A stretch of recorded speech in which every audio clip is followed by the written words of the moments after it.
ఈ గర్భగుడి లేదా గర్భాలయం అన్నది శక్తి కేంద్రంగా పనిచేస్తూ ఉంటుంది. అందువల్లే శక్తి వృధా కాకుండా ఉండేందుకే గర్భగుడి చాలా చిన్నదిగా ఉంటుంది ఏ దేవాలయంలో అయినా. అందువల్లే గుడికి వెళ్ళాక నాకు మనసు బాగుంది అని చాలా మంది అంటూ ఉండగా వింటూ ఉంటాం. అందుకే అన్ని దిక్కులకు ఆ శక్తి ప్రసరించకుండా ఉండేందుకే ఒకే దిక్కులో చాలా చిన్నదిగా నిర్మిస్తారు గర్భాలయాన్ని ఆగమ పండితులు, శాస్త్రవేత్తలు. అందుకని గర్భాలయానికి ఎటువంటి కిటికీలు ఉండవు.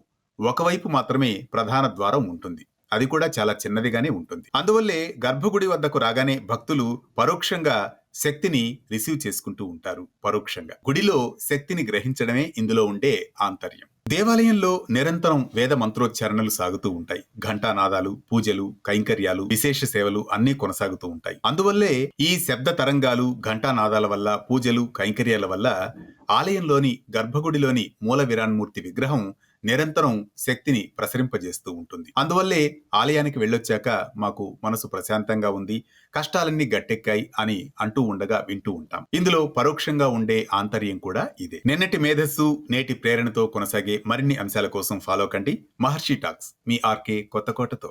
పండుగే కాదు, రోజువారీ విశిష్టత కూడా మిస్ అవుతున్నారా? మన సంప్రదాయం మీ మొబైల్లో వెంటనే డౌన్లోడ్ చేసుకోండి వేటు న్యూస్.